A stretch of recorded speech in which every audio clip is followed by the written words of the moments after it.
V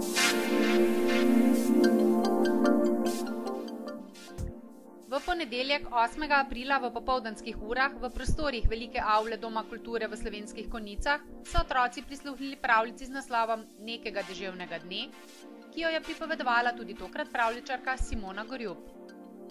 Avtorska pravljica vsebuje razumljiv pripovedni tok, ki svojo napetostjo otroka vleče, da pravljico bere ali jo napeto posluša do konca. Vsebinsko sporočilo pravljice je preprosto. Med seboj si moramo pomagati in se imeti radi. V sebi nosi pozitivno naravnanost prav v vsakem bralcu, tudi odraslem. Prebuja ljubezen do sebe, sočloveka, narave in vseh živih bitij v naravi.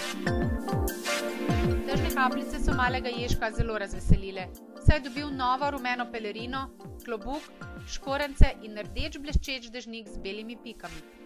Končno bo lahko pokazal in preizkusil tudi na dežju, toda zunaj je zmeraj bolj lilo, veter je vse močneje pihal. Na poti je priskočil na pomoč še krtu in mišji družini, ki jih je dež skoraj utopil, veter pa odpihnil. Tako je Ježkov deževni dan iz sprehoda postal prava pustolovščina. Po končanem pripovedovanju so izdelovali Ježka iz papirja in se zraven pogovarjali o prigodah iz pravljice in o svojih podobnih dogodivščinah.